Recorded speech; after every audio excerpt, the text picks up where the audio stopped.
बिस्मिल्लाहिर्रहमानिर्रहीम, अस्सलाम वालेकुम नाज़रीन कराम, मैं हूं मखदूम शहाबुद्दीन और आप देख रहे हैं अफगान अपडेट्स विद शहाब। उम्मीद करता हूं आप सब लोग बखैर आफियत होंगे और जहां भी होंगे अपने अहले खाना समेत खुश भी होंगे और महफूज भी। नाज़रीन कराम, अफगानिस्तान के अंदर इक़्तिदार की जंग इस वक्त जारी है और अशरफ गनी की गवर्नमेंट और उसकी फोर्सेस के लिए भी डू और डाई सिचुएशन बन चुकी है। इसलिए जो बकिया हिस्से जिन पर तालिबान का कब्जा होना बाकी है उनमें बहुत ज्यादा रेजिस्टेंस दिखाई जा रही है और तालिबान के लिए जो मुश्किलात हैं वो बढ़ती जा रही हैं, क्योंकि जिस आसानी से तालिबान ने पहले 2 अजला पर कब्जा किया था, अब वो ना तो स्पीड है, ना वो मोमेंटम है और ना ही उतनी आसानी से वो कब्जा कर पा रहे हैं। लेकिन इस सब के अंदर 3 बड़े शहरों के लिए इक़्तिदार की जंग तो जारी थी। उसके हवाले से हम आपको पिछले वीलॉग्स के अंदर लम्हा बलम्हा मुस्तनद न्यूज विद प्रूफ आपको देते रहे हैं। लेकिन इस सब के अंदर तालिबान ने एक बड़ी कामयाबी भी हासिल की है और एक और सूबाई दारुल हुकूमत तालिबान ले उड़े हैं, क्योंकि पूरी अफगान गवर्नमेंट की तवज्जो कहीं और थी। पीछे से तालिबान ने एक और फतह जो है वो अपनी झोली में डाल दी है। और इस सब में एक और बहुत बड़ी खबर, जो कि किसी भी जंग में जब किसी मुल्क की आर्मी के साथ जंग चल रही हो, एक मुल्क के अंदर उस मुल्क की हुक्मरानी की जंग चल रही हो, उसमें सबसे अहम चीज जो मवासलात के जरिए होते हैं वो होते हैं कम्युनिकेशन के जरिए। और उनके हवाले से भी CNN ने रात गए एक ऐसी रिपोर्ट दी है, एक ऐसी खबर ब्रेक की है जिसने कोहराम मचा दिया है अशरफ गनी के महल के अंदर भी और अशरफ गनी के हामियों की सफों के अंदर भी। लेकिन साथ ही साथ भारत की ईमा पर पाकिस्तान मुखालिफ प्रोपेगेंडा भी इस वक्त सर पकड़ रहा है और पाकिस्तान को बदनाम करने की कोशिशें जो हैं, कोई भी छोटी सी अपॉर्चुनिटी भी इस वक्त अफगानिस्तान की आर्मी या उनकी NDS पाकिस्तान को बदनाम करने के अपने हाथ से नहीं जाने दे रहे। हर चीज के अंदर ISI पाकिस्तान आर्मी या पाकिस्तान की जो रियासत है, स्टेट ऑफ पाकिस्तान है, उसे घुसाने की कोशिश जरूर कर रहे हैं कि जो गलत हो रहा है इनकी वजह से हो रहा है। उस हवाले से भी कुछ तफसीलात हैं जो आज की इस वीडियो में आपके सामने रखनी है। 4 डिफरेंट सेगमेंट्स पर हम इस वीडियो को डिवाइड करेंगे। सारी खबरें with proof and with evidence आपके सामने चलवाई जाएंगी। आपने इस वीडियो को मिस नहीं करना। जिन लोगों ने अभी तक चैनल को सब्सक्राइब नहीं किया उनसे मेरी ये दस्तबस्ता दरखास्त होगी कि चैनल को लाजमी सब्सक्राइब कर लें, बेल आइकन को प्रेस कर दें ताकि आने वाली तमाम तर वीडियोस आप तक पहुंचती रहें और इसी तरह आपका और मेरा ये साथ इस चैनल के जरिए बरकरार रह सके। नाज़रीन कराम, जिस तरह से मैंने आपको इब्तदाई में बताया था कि एक जानिब 3 शहरों के लिए जंग चल रही है, एक जानिब कंधार को फतह करने और फिर हेरात शहर जो है उस पर कब्जे की जंग चल रही है और फिर हलमंद सूबे का जो कैपिटल है लश्करगाह उस पर कब्जे की जंग चल रही है। और ये बड़ा ही घुमसान का रन पड़ा हुआ है, क्योंकि इनके अंदर अफगान फोर्सेस की मदद लोकल ग्रुप्स भी कर रहे हैं। जो लोकल मलेशियाज हैं वो भी अफगान गवर्नमेंट को सपोर्ट कर रहे हैं और तालिबान को रेजिस्ट कर रहे हैं। जिस तरह हेरात के अंदर इस्माइल खान एक बहुत बड़ा नाम है, उसका अपना महल, उसकी अपनी आर्मी, उसकी अपनी फोर्स थी और वो अशरफ गनी से भी मिला पिछले महीने। तो इस सब के अंदर ये एक बड़ा जो तालिबान को सरप्राइज के तौर पर चीज सामने आई। लेकिन इस वक्त जंग जो है वो बिल्कुल, अगर हम न्यूट्रल होकर बात करें तो पलड़ा बराबर जा रहा है, किसी साइड का भारी नहीं है। इसमें अचानक एक जानिब तो इन 3 शहरों पर तवज्जो थी, तालिबान ने क्या कार्रवाई की है आप ये अफगान उर्दू की खबर अपनी स्क्रीन पर देख सकते हैं। ब्रेकिंग न्यूज, तालिबान ने परवान सूबाई दारुल हुकूमत चारिका में कई चेक पॉइंट्स पर कब्जा कर लिया, कई अफगान सिपाही मारे गए, कई जख्मी हो गए, भारी हथियारों और एम्यूनेशन पर तालिबान ने कब्जा कर लिया। इस सब के अंदर तालिबान ने एक और सूबा परवान जो है उसका सूबाई दारुल हुकूमत अपने कब्जे में ले लिया है। और अब क्योंकि प्रोविंशियल कैपिटल्स की जंग है, और मैं आपको एक और चीज ये बता दूं कि अफगानिस्तान के अंदर प्रोविंशियल निजाम थोड़ा मुख्तलिफ है। वहां पर 30 से ज्यादा सूबे हैं। आप ये ना समझिएगा कि पूरा मुल्क जो है वो 4-5 सूबों जिस तरह पाकिस्तान में है, उधर छोटे यूनिट्स ज्यादा हैं, तो इसलिए ये कोई बहुत बड़ी कामयाबी भी नहीं है। लेकिन ये जो 3 शहर हैं ये बड़े इंपॉर्टेंट हैं, क्योंकि this is the second last step. इन पर जो कब्जा कर लेगा उसके बाद उसके लिए सिर्फ काबुल बचेगा। कंधार एयरपोर्ट भी बंद हो चुका है, काबुल से राब्ता बंद हो चुका है, हेरात का एयरपोर्ट भी इस वक्त उसका राब्ता बंद हो चुका है। आप ये तोलो न्यूज की खबर आपसे कुछ देर पहले की देख सकते हैं। Fighting in Helmand's capital Lashkargah continues for 5th day. The front line was in District 1 where the US conducted an airstrike on Monday morning that left 7 Taliban killed.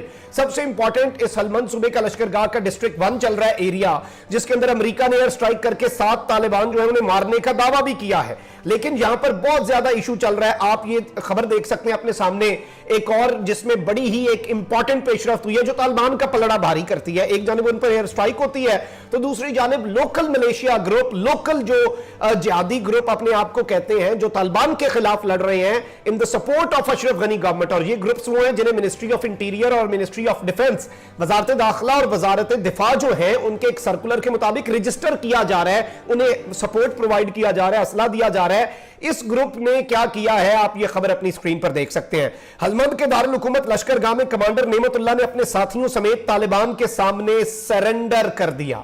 तो तालिबान के सामने नाज़रीन किराम इस वक्त ये लोग बाकायदा तौर पर सरेंडर कर चुके हैं और एक बड़ा ग्रुप जो है वो तालिबान के साथ मिल गया है। उन्होंने कहा है कि आपको हम मान रहे हैं, आपने जो मर्जी करना है आप इस सब के अंदर कर सकते हैं। इसके साथ ही साथ नाज़रीन किराम मैंने आपको जिस तरह बताया था कि आलमी सतह पर पाकिस्तान को बदनाम करने की जो कोशिशें हैं वो की जा रही हैं।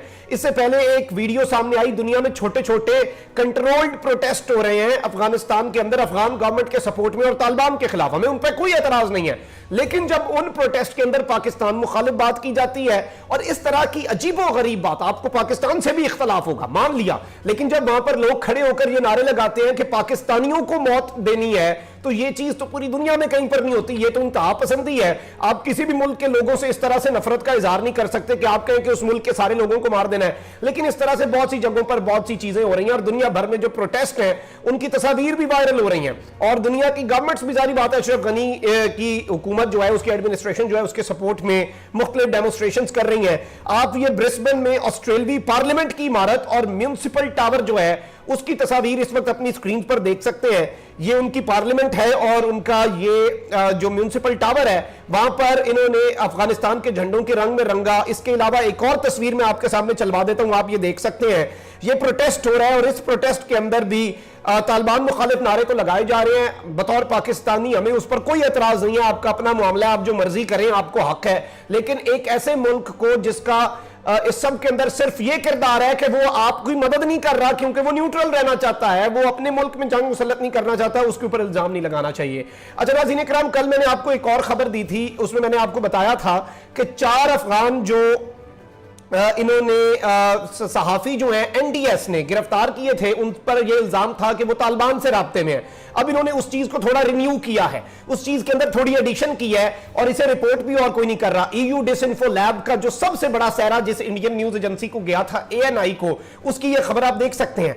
4 arrested tribes in cahoots with Taliban met ISI officials, Afghan agency. ये कह रहे हैं कि जो 4 सहाफी हैं जिन्हें गिरफ्तार किया था एनडीएस ने, वो ना सिर्फ तालिबान से राब्ते में थे बल्कि वो आईएसआई के ऑफिशियल से भी मिलते रहे, वो आईएसआई से भी मुलाकातें करते रहे और इस सब के अंदर आईएसआई जो है, पाकिस्तान की इंटेलिजेंस एजेंसी जो है, वो भी इन्वॉल्व है। जारी बात है ये भारत की ईमा पर किया जा रहा है, लेकिन इस सब के अंदर आप ये दोनों न्यूज की खबर देख सकते हैं, ये खुद इस वक्त अपनी नाकामियों को छुपा रहे हैं। अब एक साफी अगर तालिबान से भी मिलता है, एक साफी अगर किसी दहशतगर्द से भी मिलता है, किसी भी शख्स से मिलता है, तो उस साफी का काम रिपोर्टिंग करना है, उसने तो सारी पार्टियों के पास जाना है, उसने तो सब कुछ दिखाना है।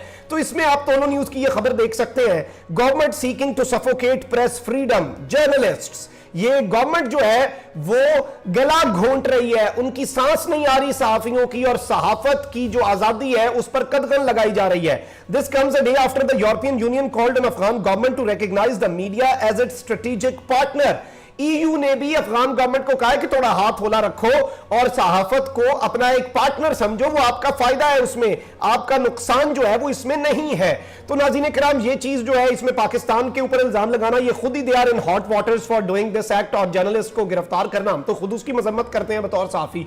कहीं पर ऐसा नहीं होना चाहिए, फ्रीडम ऑफ एक्सप्रेशन को जो कर्ब है वो नहीं करना चाहिए। साथ साथ नाज़रीन किराम बढ़ते हैं हमारे अगले सेगमेंट पर। मैंने आपको एक और खबर भी दी थी और इनकी कॉन्टिन्यूएशंस आ रही हैं। अफगानिस्तान के मेंबर ऑफ पार्लियामेंट जो है उन्होंने इल्जाम लगाया था अफगानिस्तान के नए आर्मी चीफ पर कि ये तो जी जंग नहीं लड़ रहा, ये दुश्मनियां निभा रहा है। कोर कमांडर्स जिनसे इसका पुराने फड्डे थे उनके तबादले कर रहा है, जिसकी वजह से अफगानिस्तान को नुकसान हो रहा है, तालिबान उसका फायदा ले रहे हैं। अब जी नया इनके लिए एक पिंडोरा बॉक्स खुल चुका है, एक बहुत बड़ा मेगा करप्शन स्कैंडल हुआ है और ऐसे वक्त में, जंग के दौर में भी ये लोग दिहाड़ियां लगा रहे हैं। आप ये इनके अपनी न्यूज एजेंसी की खबर देखें।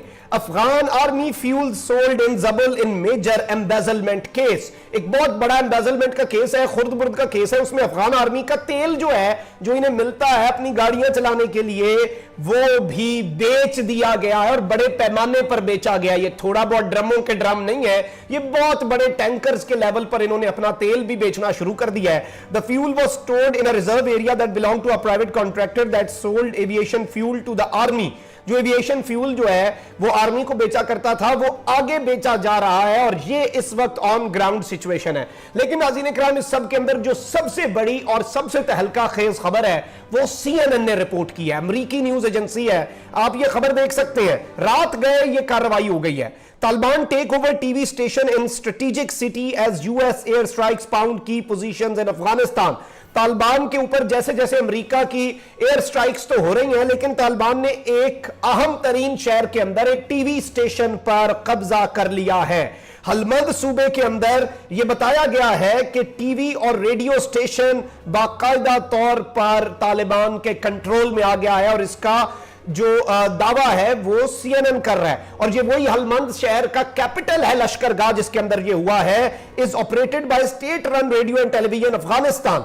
और उन्होंने कहा है कि लोकल जर्नलिस्ट इन लश्करगाह से there is nothing currently being broadcast over the station. इस सब के अंदर कहा गया है कि पहले ने एक सोर्स ने कंफर्म किया कि लश्करगाह के अंदर अफगान हुकूमती न्यूज एजेंसी का दफ्तर और रेडियो का दफ्तर तालिबान कब्जे में ले चुके हैं। जब CNN ने लोकल साफियों से कंफर्म किया तो लोकल साफियों ने कहा कि जी इस वक्त सब कुछ ब्लैंक है, कुछ भी नहीं हो रहा, तालिबान अपनी जारी बात है नशरियात की तैयारी कर रहे होंगे, अचानक तो वो सब कुछ नहीं बदल सकते। In a text message to CNN, Taliban spokesperson Zabihullah Mujahid said the group has taken over the station. यानी कि जब CNN ने तालिबान के तर्जुमान से पूछा तो उन्होंने टेक्स्ट मैसेज में यह बात कंफर्म की कि तालिबान उस पर कब्जा कर चुके हैं। अब नाज़रीन इकराम, आपको पता है कि स्टेट्स के लेवल पर, मुल्क की सतह पर 3-4 चीजें होती हैं जो चला रहे हो अगर आप, तो आपके पास गवर्नमेंट होती है।